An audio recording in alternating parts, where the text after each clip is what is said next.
This is your World War II test due May 16th. All answers should be typed and they are due at the beginning of class.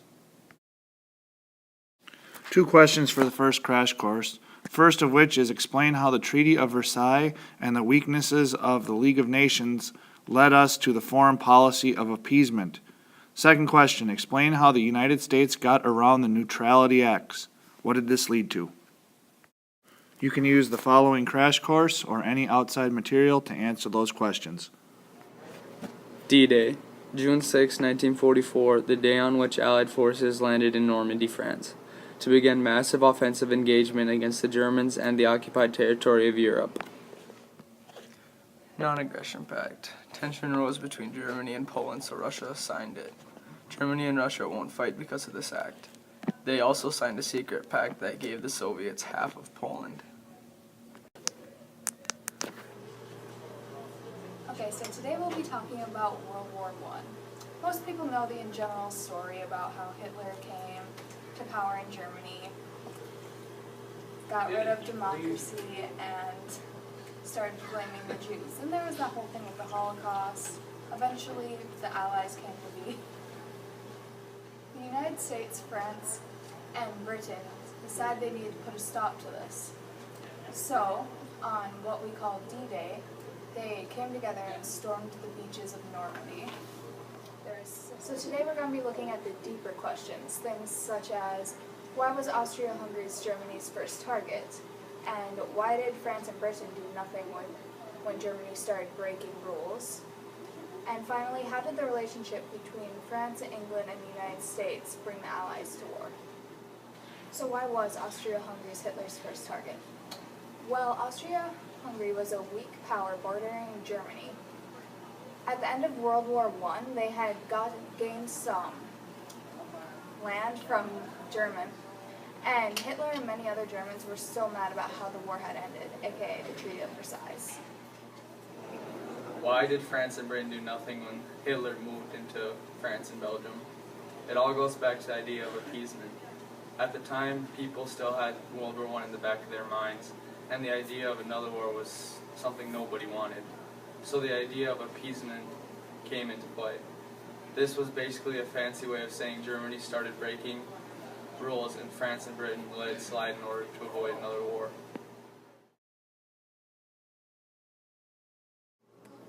The President shall from time to time, by proclamation, extend such restrictions as are imposed under the authority of this section to other states as and when they may be declared to become belligerent states under the authority of Section 1 of this Act. The President may from time to time change, modify, or revoke in whole or in part any proclamations issued by him under the authority of this section, except with respect of offenses committed or forfeitures incurred. This document must be the Neutrality Act. Neutrality Acts, originally designed to avoid American involvement on World War II. The Americans didn't want to be drawn into a war again through loans and trade with Allied powers. At first, when the war broke out, America didn't want any involvement in the war. Although this held true, Britain and England forces were weakening rapidly. As this went on, England was taken over by Nazi Germany until the war for America began. But also the bombing of Pearl Harbor made a huge impact. That's besides the point. Pass me.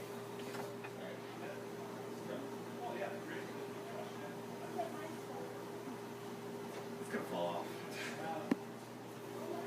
But I thought But I thought the Holocaust started World War II in the first place. Check this out. Well, not necessarily. Although Germany did start off by attacking Poland, the Holocaust came later in the war. Now going back to before we entered the war, we had been lending supplies to the British via ship. While doing so, as we surrounded the loaded ship, German U-boats attacked us, giving us opportunity for propaganda and to enter the war. All right, question number 1 for this section. Explain the political differences between the Allies and the Axis powers. And the second question, what impact did African Americans have on the war and how did it impact society? For this section, it would be encouraged to use outside sources to help in answering these questions. During the beginning of World War II, Germany had motivation to overturn the terms which had been forced on them at the end of World War I. Later, Germany signed a mutual agreement with Japan and Italy, creating the Axis powers. Germany first invaded Poland on September 1st, 1939, causing Britain and France to get involved. Also during this time, depression had happened worldwide. Japan attacked nearly all of its Asian neighbors and allied with Germany, all under the reign of Hirohito, invaded China in 1937, and attacked America and Britain in 1941. Pearl Harbor happened on December 7, 1941. More than 2,000 American soldiers and sailors died, even though the attack only lasted 2 hours. 1 day later, the U.S. declared war on Japan. The Allies were basically everyone who opposed Italy, Germany, and Japan. The U.S. joined the Allies on December 1941, after Pearl Harbor, hoping to help with the war against the Axis powers and to end the war.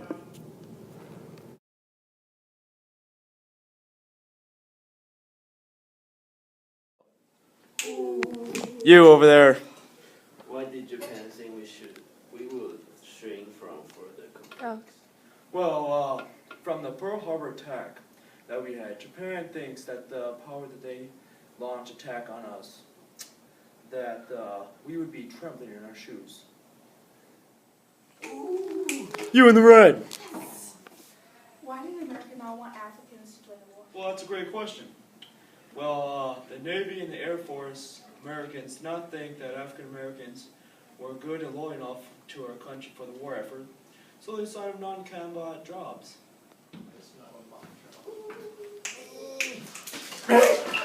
You right there.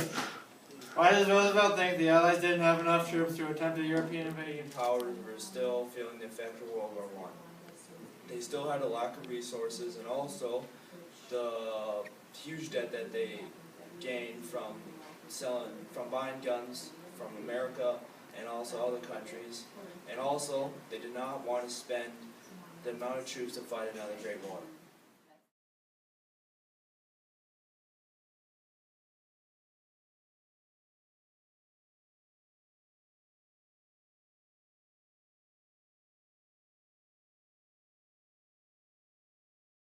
All right, 3 big questions for this section. First one, how did Truman justify dropping the atomic bomb?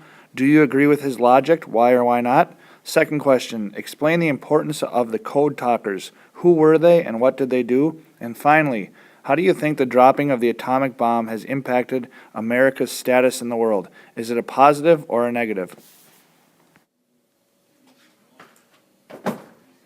Hey everyone, you're watching Crash Course. Ohio! Gozaimasu.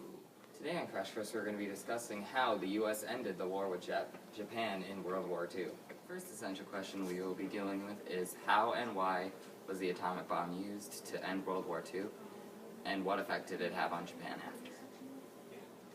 The answer to the first part of the question is Harry S. Truman, warned by some of his advisors that any attempt to invade Japan would result in horrific American casualties, ordered that the new weapon, the atomic bomb, be used to bring the war to a speedy end. On August 6, 1945, the American bomber Enola Gay dropped a 5-ton bomb over the Japanese city of Hiroshima. The answer to the second half of that question is about 30 minutes after the explosion, a heavy rain began falling in areas to the northwest of the city. The black rain was full of dirt, dust, and soot, and highly radioactive particles that were sucked up into the air at the time of the explosion, and during the fire it caused continued contamination even in areas that were remote from the explosion. Nagasaki, like Hiroshima, the immediate aftermath in Nagasaki was a nightmare. More than 40% of the city was destroyed. Major hospitals had been utterly flattened, and care for the injured was impossible. Schools, churches, and homes had simply disappeared. Transportation was impossible. 2 years after the bombing, plants growing at Ground Zero presaged the frightening genetic aberrations in humans that were to come. Sesame stalks produced 33% more seeds, but 90% of them were was sterile. For decades, abnormally high amounts of cancer, birth defects, and tumors haunted victims. Who were the Navajo code talkers and what did they do? The name code talkers is strongly associated with the bilingual Navajo speakers, especially recruited during World War II by the Marines to serve in their standard communication units in the Pacific Theater. Code talking, however, was pioneered by Cherokee and Choctaw Indians during World War I. They used their native tongue to create an unbreakable code, which they used in the Pacific. Describe the Japanese views on the war and how they defended/attacked during World War II. In September 1940, Japan signed the Tripartite Pact with Nazi Germany, Fascist Italy, which agreed to assist one another should any of them be attacked by a country already not involved in the war. Japan sent troops to occupy France into China that same month, and the U.S. responded with economic sanctions, including an embargo on oil and steel. A little over a year later, Hirohito consented the decision of his government to battle the Americans. On December 7th, 1941, Japanese planes bombarded the U.S. naval base at Pearl Harbor near Honolulu, Hawaii, destroying or crippling 18 ships and killing almost 2,500 men. The U.S. declared war one day later.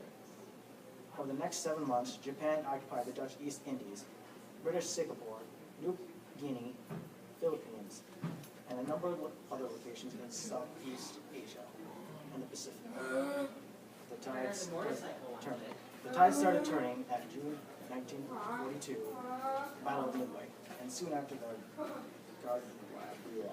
By mid-1944, Japan's military leaders recognized that the victory is unlikely. Yet the country did not stop fighting until the atomic bombs were dropped on Hiroshima and Nagasaki the following August. On August 15, 1945, Hirohito made a radio broadcast announcing Japan's surrender. Kamikazes were Japanese suicide planes. They were special attack units. They're suicide attacks by military advisors.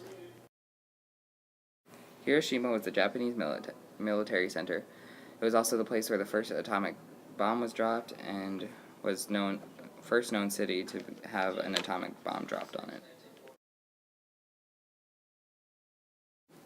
Nagasaki was the second bomb that was dropped and was the last city to ever be attacked by an atomic bomb. Just a friendly reminder that your test is due at the beginning of the hour on Monday, May 16th. Good luck. This is your second to the last test of the year.